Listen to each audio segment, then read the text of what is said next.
অর্থনৈতিক সংকট ও মধ্যপ্রাচ্যে উত্তেজনা, জরুরি ঋণ খুঁজছে সরকার। চলমান অর্থনৈতিক চাপ এবং মধ্যপ্রাচ্যে ক্রমবর্ধমান উত্তেজনা মোকাবেলায় বড় অঙ্কের বৈদেশিক ও অভ্যন্তরীণ ঋণের পথে হাঁটছে বাংলাদেশ সরকার। জ্বালানি তেল, গ্যাস ও সারের ক্রমবর্ধমান আমদানি ব্যয় মেটাতে আন্তর্জাতিক দাতা সংস্থাগুলোর কাছ থেকে জরুরি ভিত্তিতে 500 কোটি মার্কিন ডলারের একটি ঋণ প্যাকেজ নিশ্চিত করার চেষ্টা চলছে, যা বাংলাদেশি মুদ্রায় প্রায় 60,000 কোটি টাকা। অর্থ মন্ত্রণালয় ও বাংলাদেশ ব্যাংক সূত্রে জানা গেছে, ওয়াশিংটনে চলমান IMF বিশ্বব্যাংক বসন্তকালীন বৈঠকে বাংলাদেশের প্রতিনিধি দল এই ঋণের বিষয়ে জোরালো তৎপরতা চালাচ্ছে।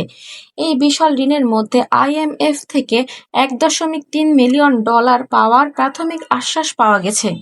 এছাড়া অন্যান্য দাতা সংস্থার মাধ্যমে আরও $300 কোটি জোগাড় করার চেষ্টা করছে সরকার।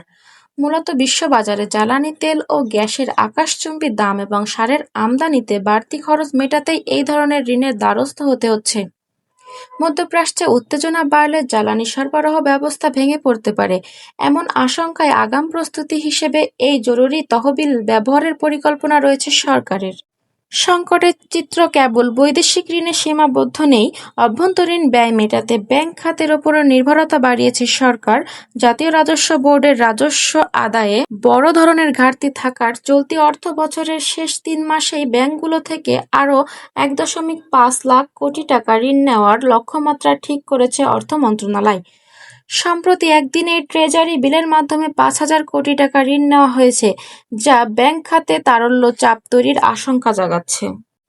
অর্থনীতিবিদরা বলছেন, নতুন জিডিপি ভিত্তি বছর নির্ধারণ এবং মুদ্রানীতিতে বড় পরিবর্তনের মধ্য দিয়ে অর্থনীতিতে পুনরুদ্ধারের চেষ্টা চললেও ঋণের এই বিশাল বোঝা দিয়ে দীর্ঘমেয়াদী মূল্যস্ফীতিকে আরও উস্কে দিতে পারে।